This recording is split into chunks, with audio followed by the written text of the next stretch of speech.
Olá, tudo bem? Eu sou a Pamela, aqui da Realize. A Realize ela é uma clínica de saúde integrativa, onde nós unimos corpo, mente e a parte espiritual. E hoje nosso convidado para o Café Inspiração é o Alessandro. Seja muito bem-vindo, Alessandro. Boa tarde a todos. Boa tarde, bom dia. Noite. Esse vídeo vai ter em todos os horários. E hoje eu queria, se você me permite, fazer algumas perguntas. E para começar, acho que precisamos saber quem é você, quem é o Alessandro. Alessandro, eu sou um terapeuta em homeostase quântica informacional, pai, marido. E é interessante, eu estava numa palestra ontem, e isso me veio agora, assim. Eu não planejei ser terapeuta, né? O terapeuta aconteceu na minha vida. Porque o meu histórico profissional vem do mundo corporativo, como área de recursos humanos, treinamento, desenvolvimento. Mas depois as coisas foram acontecendo e eu virei um terapeuta. Sim. E como foi que ocorreu essa transição na sua vida? Qual foi a chave interna aí que virou para esse seu despertar? Então, quando você me convidou para fazer esse bate-papo, você falou sobre inspiração. Sim. Apesar de eu não ter planejado ser um terapeuta, e aí dá até para contar como eu cheguei na terapia como homeostase, eu tive há 8 anos atrás, eu tinha uma filha, ela faleceu com um câncer muito agressivo, e esse movimento foi a chavinha, né? Você pergunta de uma chavinha, foi uma chavinha que fez uma mudança muito grande na minha vida, né? Uhum. E desde então eu até brinco com as pessoas, existia um Alessandro antes da Beatriz falecer e um Alessandro depois da Beatriz falecer, que foi um grande aprendizado. Estou bem, minha esposa está bem, minha outra filha aqui está bem, estamos todos bem, mas é um aprendizado, né? E essa chavinha virou e desde então eu venho buscando, né, formações, estudos para entender como funciona a nossa consciência, como funcionam nossos comportamentos. Temos diversas terapias, né, mas o meu caminho sempre foi no caminho dos estudos sistêmicos. Então eu fiz uma formação de coach integral baseada nos princípios da antroposofia, que são maravilhosos, né? Depois eu conheci Richard Barrett, que trabalha 7 níveis de consciência, até chegar na homeostase. Fui para a homeostase por dores no corpo, que eu gosto muito de esportes, eu pratico triatlon, não no sentido de competição, que também acho maravilhoso para quem faz, né? Mas como hobby, como uma coisa, como se tivesse uma meta para ter uma disciplina. E isso tinha muitas dores, e foi aí que eu fui chegando na homeostase. Certo. E aí alguém te indicou? Foi através de pesquisas? Não, foi muito engraçado também. Eu tinha uma acupunturista, quer dizer, tem uma acupunturista que é maravilhosa, que é uma grande amiga, acho que ela vai lembrar dessa história se ela assistir, que é a Thalita. E quando eu estava com uma inflamação, dores, eu fui procurá-la, como eu sempre procurei. E as terapias, né, todas essas são maravilhosas, eu indico para todos, né? E ela falou assim: olha, eu tô grávida, era meu sonho, vou cuidar da minha vida e eu não estou aplicando, mas eu queria que você conhecesse o Sérgio Secato. O Sérgio Secato é o idealizador, né, o criador da metodologia de homeostase quântica informacional, e eu fui conhecê-lo, né? Foi uma história bacana, porque eu acabei conhecendo ele aqui em Sorocaba, numa palestra, mas antes eu consegui marcar um encontro com ele, então eu passei uma tarde com ele, tudo foi acontecendo naturalmente. Fiz o curso básico de homeostase, que qualquer pessoa pode fazer, depois eu fui para o curso de formação terapêutica e não parei mais. Entendi. E aí você, então, primeiro sentiu em você, como que foi, assim, você foi com as dores? Acho que talvez para entender um pouco de como que é o trabalho, né, da homeostase, como que ele aplica, como se aplica e como que daí você sentiu em você, vamos dizer assim, a repercussão do tratamento. Homeostase quântica informacional parece uma palavra que assusta, né? Mas é uma metodologia baseada na física quântica, mas não por modismo, né? Então a gente usa teorias da física da informação e o princípio da mecânica quântica, né, que é o processo de quantização da informação, que aí numa palestra que nós faremos aqui a gente vai falar com mais detalhes, mas trabalha comandos para a nossa consciência. E quando eu comecei a estudar, como é um curso muito prático, então quando a gente fala de metodologia, né, porque são 7 passos, então é uma coisa muito prática e simples, só que profunda. Então esse foi o meu processo, né, que eu costumo dizer hoje, que para entrar nesse universo quântico, falando de homeostase, tem 2 caminhos, né? Um caminho como esse de você fazer o curso básico, porque é uma metodologia de autoaplicação, né, que a gente chama metodologia de autocura consciente. Metodologia porque são 7 passos. É como se aprendesse alguns comandos para você autofazer, vamos dizer assim. Exatamente, de autoaplicar mesmo, né? Então tem 2 formas, fazendo esse curso, porque aí você entende os 7 passos, entende todas as linhas de raciocínio, entende um pouco dos sistemas do corpo versus os nossos, né, comportamentos, enfim.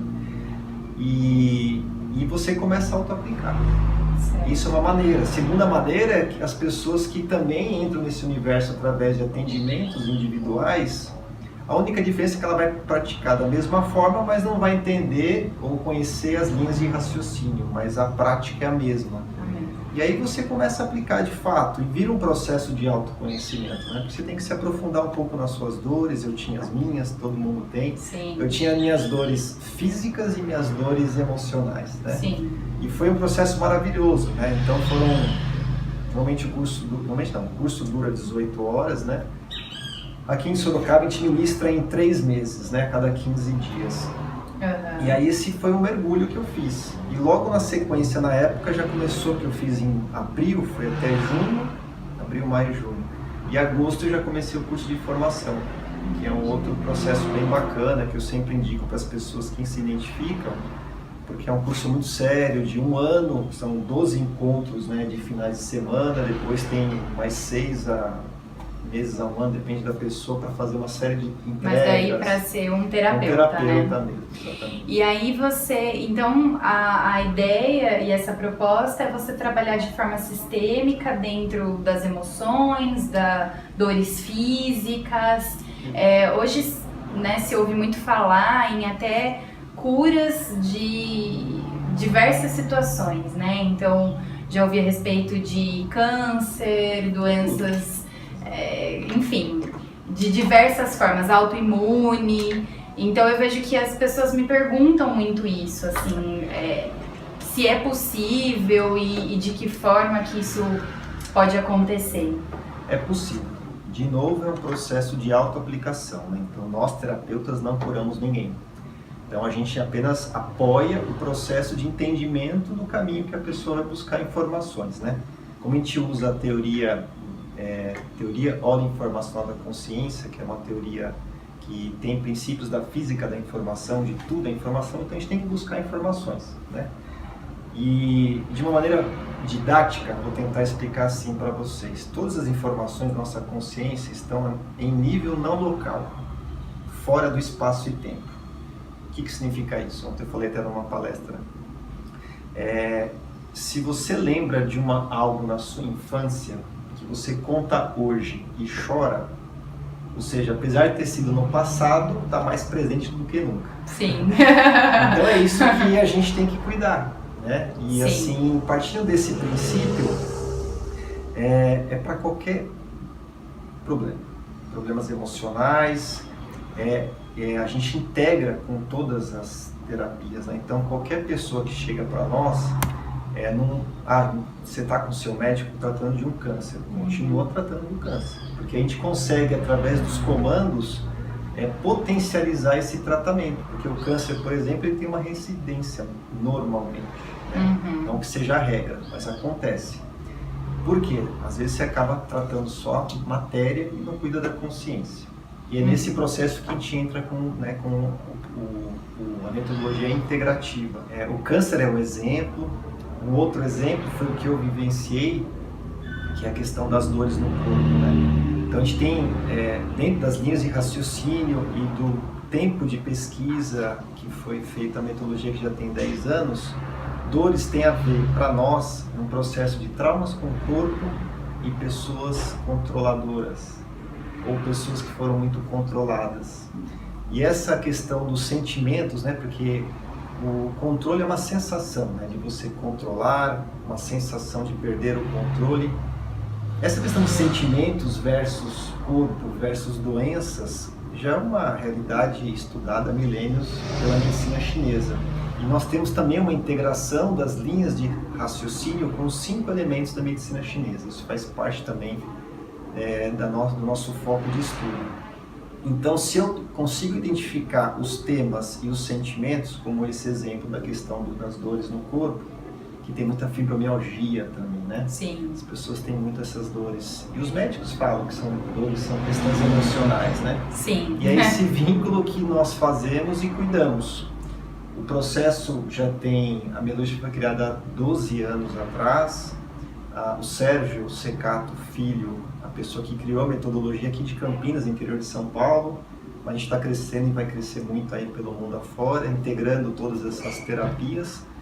Então, 10, 12 anos praticando, observando e relatando. Por isso que a gente foi criando muitas linhas de raciocínio, isso é muito importante.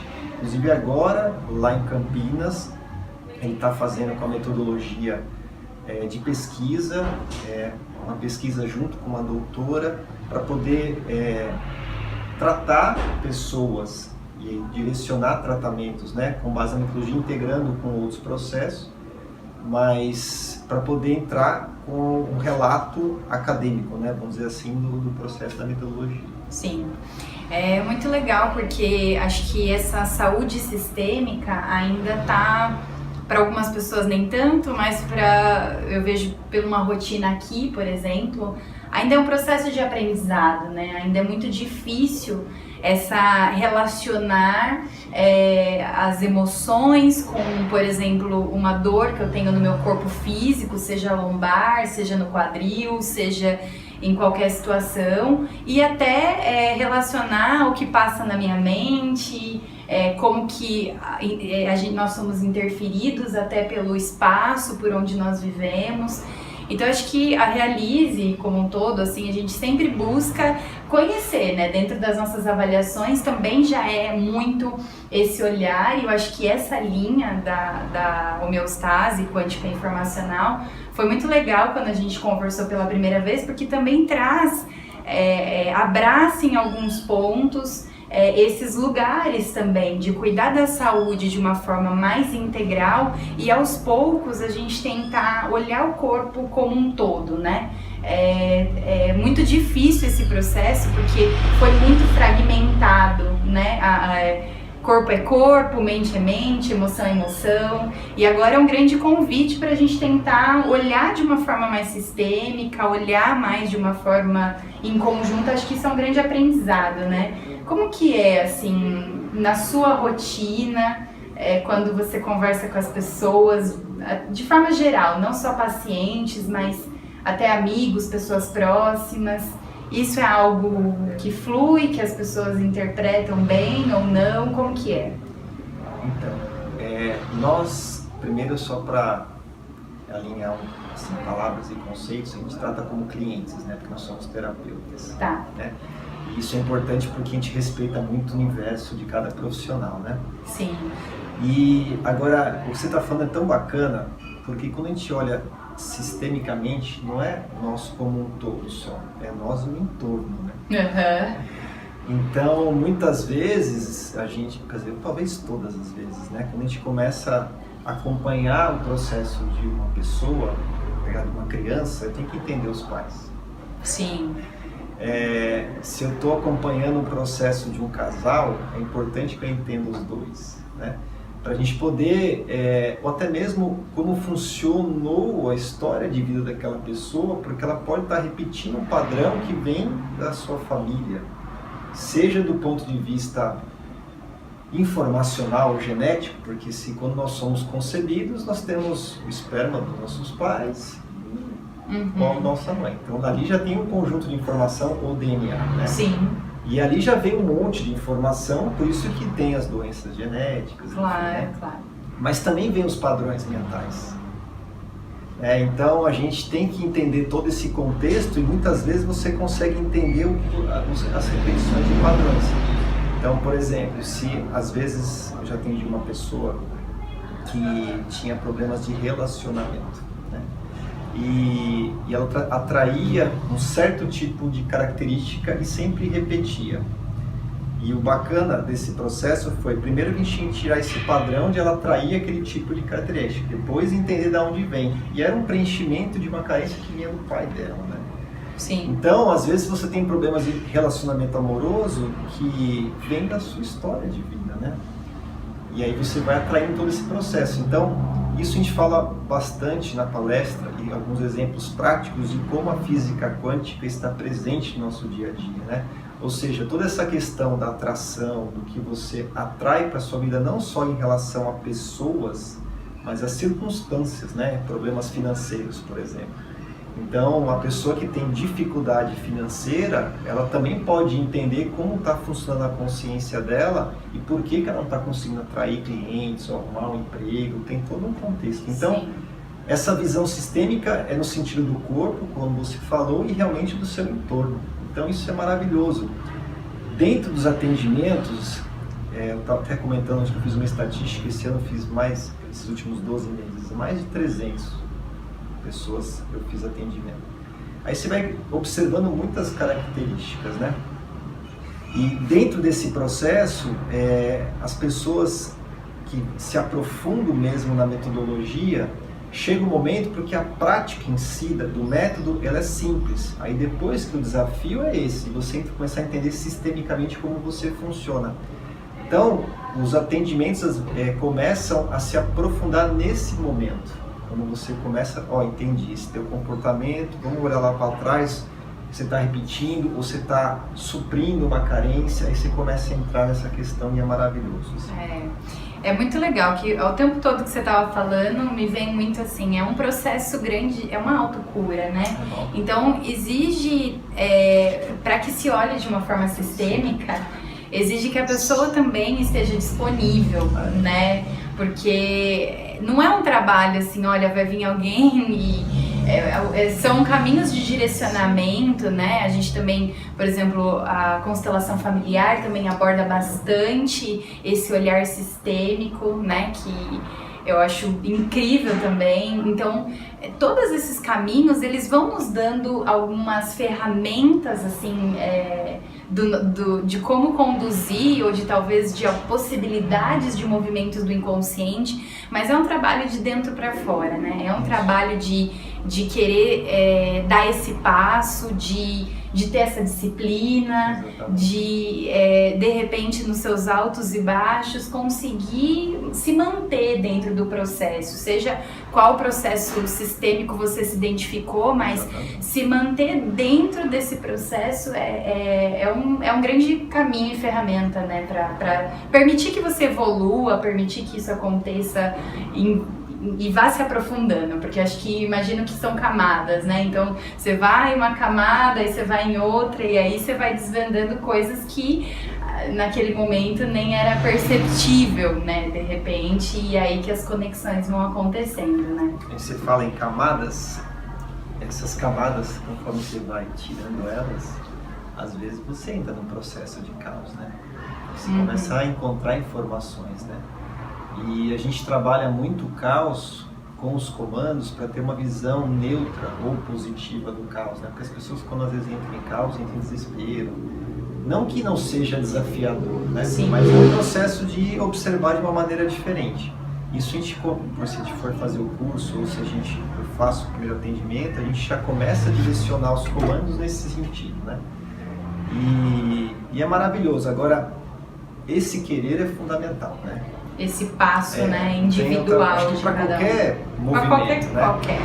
Mas a gente só acrescenta uma questão, porque para quem vê na palestra, vai perceber que a gente vai falar sobre algumas quebras de paradigmas, né? E são quebras importantes, assim, para a gente ter uma visão diferente. E a gente comenta assim, ok, esse é o movimento e é o nosso estudo, é a nossa prática. Então, para você entrar nesse movimento, basta querer praticar, mas não precisa acreditar. Esse é o nossa frase principal. E esse movimento do querer, ele tem um movimento, até eu costumo brincar, as pessoas que são mais céticas, por exemplo, são as melhores, porque elas vão fazer só para ver se vai dar certo. E aí faz com intenção. Faz, exatamente, tá ali realmente com foco naquilo, né? Então isso é maravilhoso. Então tem espaço para quem se identifica e fizer sentido, né? Tudo do que a gente estuda, do que a gente faz e fala, e aí tem espaço para qualquer tipo de característica de pessoa. E pra gente também amarrar, né, o nosso Café Inspiração, eu acho que é importante trazer o que você acha que é inspirador, assim, dentro da sua vida? O que te inspira todos os dias? Ou como que você acha que você possa inspirar alguém, seja através de uma palavra, de uma frase, ou de alguma coisa que venha em sua mente? Eu venho falando isso nas minhas palestras. Eu comecei ontem, assim, um movimento que já vem fazendo parte da minha vida pessoal e faz parte do método, mas eu estou dizendo para as pessoas o seguinte: se amem, pratiquem um amor próprio e também falem para as outras pessoas que vocês amam elas. Eu te amo é uma palavra muito forte. Vocês vão entender que todas as palavras são códigos e elas acionam uma chavinha que muda completamente o cenário, né? Então eu falei isso na palestra, vivenciei esse final de semana com um médico que criou uma das teorias que nós utilizamos. Nós fizemos uma seguinte prática, que é uma prática lá do Instituto, no curso de formação. Falar eu te amo para o próximo, não importa quem seja. E todos, sem exceção, falaram eu te amo para esse médico. Mudou o ambiente completamente. Então, e as nossas atividades dentro do curso chama Ato de Amor Próprio. Então, minha palavra de inspiração é essa. Ame-se e ame o próximo. Acho que isso faz total diferença. Com certeza, com certeza. Acho que veio a calhar, assim, eu dentro dos movimentos com as mulheres, né, que também é um movimento que eu tenho feito muito esses últimos tempos, e a gente fala muito do auto-amor, então eu acho que é isso, né, é esse processo de, se tá difícil falar pra dentro, experimenta falar pra fora, vê o que acontece. Tá fácil demais falar pra fora, tá difícil de falar pra dentro, vai no espelho, traz algum momento de falar isso pra dentro, porque realmente a gente vê que esse auto-amor também faz com que a gente passe por todos esses movimentos de idas e vindas na vida de uma forma mais harmoniosa, né? Porque a gente já vive muito dentro desse lugar de se autoflagelar, de se autopunir, então trazer um movimento de autoamor, olha, tá tudo bem, a gente está em um processo, todos nós estamos em um grande processo, né? Seja individual ou seja coletivo. Se a gente puder apoiar o outro dentro do processo dele através do amor e poder principalmente nos apoiar e nos acolher dentro do nosso processo, acho que tudo seria pelo menos um pouco mais leve, um pouco mais fluido. Você usou um termo agora que é se acolher. Isso é maravilhoso, assim, se respeitar, se acolher, se permitir, né? Sim. E isso é um movimento que é só você aprendendo a se amar mesmo, acho que não tem outro. E a minha filha, fiquei os últimos 4 meses da vida dela, que foi muito rápido o processo, e acho que ela era um ser de luz, não importa a crença de cada um, né? Um ser de luz. E eu acho que ela me ensinou a virar essa chavinha de se olhar, se amar. Na época eu não tinha entendido muito isso ainda, mas todas as frases, as minhas conversas que eu tinha com ela, que foram maravilhosas, que ainda não sei se eu vou escrever ou se eu vou falar em vídeos, mas hoje eu entendo essas conversas e tem tudo a ver com amor, assim, então isso é maravilhoso. É isso, que fique então o convite para a gente exercer o amor, seja para dentro, seja para fora, e que possamos estar juntos nesse processo de inspiração. Quero deixar um convite no dia 27 agora de março, uma quarta-feira às 19 horas, o Alessandro vai estar aqui na Realize com uma palestra aberta para que quem sentir esse chamado, quiser conhecer um pouco mais sobre o trabalho dele, sobre a homeostase quântica informacional, precisa fazer inscrição, porque as nossas vagas são limitadas, então se inscrevam para a gente organizar o espaço e venham se aprofundar um pouco mais. Vai ser 1h30, onde a gente vai poder ter essa troca e de repente vocês possam tirar algumas dúvidas. É isso, obrigada por ter vindo aqui. Sejam todos bem-vindos nessa palestra. Quem respondeu esse chamado, convide pessoas. Isso. Porque as vagas são limitadas, mas já aconteceu isso uma vez. As inscrições foram bacanas, a gente faz 2 encontros. Exatamente. É isso aí. Tchau, tchau, gente. Tchau.